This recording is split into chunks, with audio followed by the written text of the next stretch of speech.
Delhi NCR में भूकंप के तेज झटके महसूस किए गए हैं। भूकंप की तीव्रता 6.2 आंकी गई है।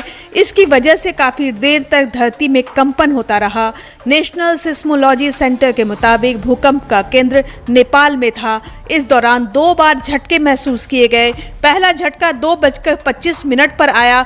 उस वक्त इसकी तीव्रता 4.2 मापी गई, लेकिन कुछ देर बाद ही दूसरा झटका 2:51 पर आया और वो काफी तेज था और इसकी तीव्रता 6.2 मापी गई।